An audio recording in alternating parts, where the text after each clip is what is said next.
ನಮಸ್ಕಾರ ಸ್ನೇಹಿತರೆ. ಡಿಕೆ ಶಿವಕುಮಾರ್ ಸಂಪುಟ ವಿಸ್ತರಣೆಯಾಗಿದ್ದು ಒಬ್ಬೇ ಒಬ್ಬ ಮಹಿಳೆಗೆ ಸ್ಥಾನ ಕೊಟ್ಟಿಲ್ಲ. ಇದು ಭಾರಿ ವಿವಾದಕ್ಕೀಡಾಗಿದೆ. ಹಾಗಾದ್ರೆ ರಾಜ್ಯದಲ್ಲಿ ಕಾಂಗ್ರೆಸ್ನ ಎಷ್ಟು ಶಾಸಕಿಯರು ಇದ್ದಾರೆ? ಕಾಂಗ್ರೆಸ್ ಮಹಿಳಾ ಎಂಎಲ್ಸಿಗಳು ಯಾರು? ಈ ಮಹಿಳಾ ಶಾಸಕಿಯರ ಕುಟುಂಬ ಹೇಗಿದೆ? ಸಮುದಾಯ ಏನು? ಆಸ್ತಿ ಎಷ್ಟೆಷ್ಟಿದೆ? ಎಲ್ಲವನ್ನೂ ಈ ವಿಡಿಯೋದಲ್ಲಿ ಡೀಟೇಲ್ ಆಗಿ ಹೇಳ್ತೀವಿ. ಅದಕ್ಕೂ ಮುನ್ನ ನೀವಿನ್ನೂ ನಮ್ಮ ಚಾನೆಲ್ಗೆ ಸಬ್ಸ್ಕ್ರೈಬ್ ಆಗಿಲ್ಲ ಅಂದ್ರೆ ಈ ಕೂಡಲೇ ಆಗಿ ನಮಗೆ ಸಪೋರ್ಟ್ ಮಾಡಿ. ನಿಮ್ಮ ಬೆಂಬಲ ನಮಗೆ ತುಂಬಾ ಮುಖ್ಯ. ಲಕ್ಷ್ಮಿ ಹೆಬ್ಬಾಳ್ಕರ್ ಮೊದಲಿನಿಂದಲೂ ಕಾಂಗ್ರೆಸ್ನಲ್ಲಿ ಗುರುತಿಸಿಕೊಂಡು ಬಂದಿದ್ದ ಲಕ್ಷ್ಮಿ ಹೆಬ್ಬಾಳ್ಕರ್ 2015ರಲ್ಲಿ ರಾಜ್ಯ ಕಾಂಗ್ರೆಸ್ ಮಹಿಳಾ ಘಟಕದ ಅಧ್ಯಕ್ಷೆಯೂ ಆಗಿದ್ರು. 2018 ಮತ್ತು 2023ರಲ್ಲಿ 2 ಸಲ ಬೆಳಗಾವಿ ಗ್ರಾಮೀಣ ವಿಧಾನಸಭೆ ಕ್ಷೇತ್ರದಿಂದ ವಿನ್ ಆಗಿದ್ದಾರೆ.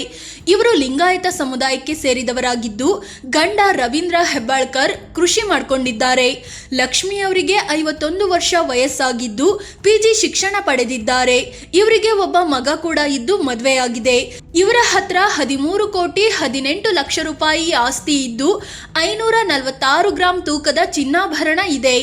ರೂಪಕಲಾ ಶಶಿಧರ್ ಕಾಂಗ್ರೆಸ್ನ ಹಿರಿಯ ನಾಯಕ ಸಚಿವ KH ಮುನಿಯಪ್ಪ ಅವರ ಮಗಳು. ಇವರು 2018 ಮತ್ತು 2023ರ ವಿಧಾನಸಭೆ ಚುನಾವಣೆಯಲ್ಲಿ KGF ಕ್ಷೇತ್ರದಿಂದ ಗೆದ್ದು ಬಂದಿದ್ದಾರೆ. ಇವರು SC ಸಮುದಾಯಕ್ಕೆ ಸೇರಿದ್ದು ವಿಧಾನಸಭೆ ಕಾರ್ಯದರ್ಶಿ ಶಶಿಧರ್ ಅನ್ನೋರನ್ನ ಮದುವೆಯಾಗಿದ್ದಾರೆ. ರೂಪಕಲಾಗೆ ಈಗ 46 ವರ್ಷ ವಯಸ್ಸಾಗಿದ್ದು PG ಶಿಕ್ಷಣ ಪಡೆದಿದ್ದಾರೆ. ಇವರ ಹತ್ರ 12 ಕೋಟಿ 33 ಲಕ್ಷ ರೂಪಾಯಿ ಮೌಲ್ಯದ ಆಸ್ತಿ ಇದ್ದು ಅರ್ಧ ಕೆಜಿಯಷ್ಟು ಚಿನ್ನ ಇದೆ. ಕನೀಸ್ ಫಾತಿಮಾ ಕಲಬುರಗಿ ಉತ್ತರ ಕ್ಷೇತ್ರದ ಕಾಂಗ್ರೆಸ್ ಶಾಸಕಿ. ಈ ಕನೀಸ್ ಫಾತಿಮಾ ಇವರು ಮಾಜಿ ಶಾಸಕ ಸಚಿವ ಕಮರುಲ್ ಇಸ್ಲಾಂ ಅವರ ಪತ್ನಿ.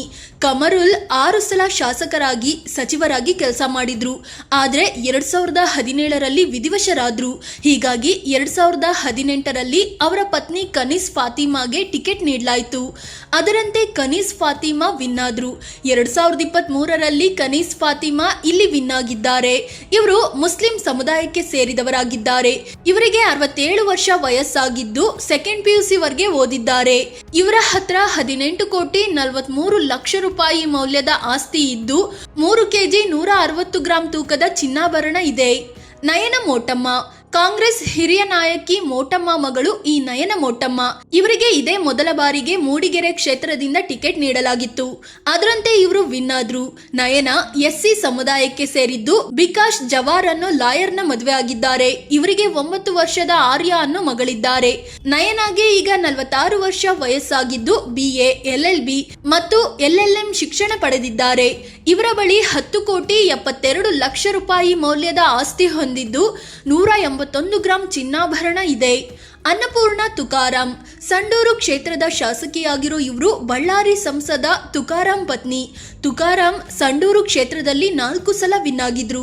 ಆದ್ರೆ 2024ರ ಲೋಕಸಭೆ ಚುನಾವಣೆಯಲ್ಲಿ ವಿನ್ ಆಗಿದ್ರಿಂದ ಶಾಸಕ ಸ್ಥಾನಕ್ಕೆ ರಾಜೀನಾಮೆ ಕೊಟ್ಟರು. ಆಗ ನಡೆದ ಉಪಚುನಾವಣೆಯಲ್ಲಿ ಅನ್ನಪೂರ್ಣ ದೇವಿ ವಿನ್ ಆಗಿದ್ದಾರೆ. ST ಸಮುದಾಯಕ್ಕೆ ಸೇರಿದ್ದು ದಂಪತಿಗೆ 3 ಮಕ್ಕಳಿದ್ದಾರೆ. ಅವರೇ ವಂದನಾ, ಚೈತನ್ಯ ಮತ್ತು ರಘುನಂದನ್. ಇನ್ನು ಅನ್ನಪೂರ್ಣ BA ಪದವಿ ಪಡೆದಿದ್ದು 52 ವರ್ಷ ವಯಸ್ಸಾಗಿದೆ. ಅಂದ ಹಾಗೆ ಇವರ ಬಳಿ 3 ಕೋಟಿ 36 ಲಕ್ಷ ರೂಪಾಯಿ ಆಸ್ತಿ ಇದೆ. 13 ಲಕ್ಷ ರೂಪಾಯಿ ಮೌಲ್ಯದ ಚಿನ್ನಾಭರಣವೂ ಇದೆ. ಲತಾ ಮಲ್ಲಿಕಾರ್ಜುನ್ ಹರಪನಹಳ್ಳಿ ಕ್ಷೇತ್ರದ ಶಾಸಕಿ. ರಾಷ್ಟ್ರೀಯ ಕಿಸಾನ್ ಕಾಂಗ್ರೆಸ್ ಪದಾಧಿಕಾರಿಯಾಗಿದ್ದ ಇವರು ಪಕ್ಷೇತರವಾಗಿ ನಿಂತು ಗೆದ್ದಿದ್ರು. ನಂತರ ಕಾಂಗ್ರೆಸ್ಗೆ ಬೆಷರತ್ ಬೆಂಬಲ ಘೋಷಿಸಿದ್ದಾರೆ. ಇವರು HM ಮಲ್ಲಿಕಾರ್ಜುನ ಅನ್ನೋರನ್ನ ಮದುವೆ ಆಗಿದ್ದು ನಿವೃತ್ತ ಸರ್ಕಾರಿ ನೌಕರರಾಗಿದ್ದಾರೆ. ಸದ್ಯ ಕೃಷಿ ಮಾಡಿಕೊಂಡಿದ್ದಾರೆ. ಲತಾಗೆ 60 ವರ್ಷ ವಯಸ್ಸಾಗಿದ್ದು ಸೆಕೆಂಡ್ PUC ಓದಿದ್ದಾರೆ. ಇವರು 7 ಕೋಟಿ 29 ಲಕ್ಷ ರೂಪಾಯಿ ಆಸ್ತಿ ಹೊಂದಿದ್ದು 1 ಕೆಜಿಯಷ್ಟು ಚಿನ್ನಾಭರಣವೂ ಇದೆ. ಇನ್ನು ಕಾಂಗ್ರೆಸ್ನ MLCಗಳ ಕುರಿತು ನೋಡೋದಾದ್ರೆ ಡಾಕ್ಟರ್ ಉಮಾಶ್ರೀ ಸ್ಯಾಂಡಲ್ವುಡ್ ನಟಿ. ಕಾಂಗ್ರೆಸ್ ನಾಯಕಿ ಉಮಾಶ್ರೀ ವಿಧಾನ ಪರಿಷತ್ ಸದಸ್ಯೆ ಆಗಿದ್ದಾರೆ.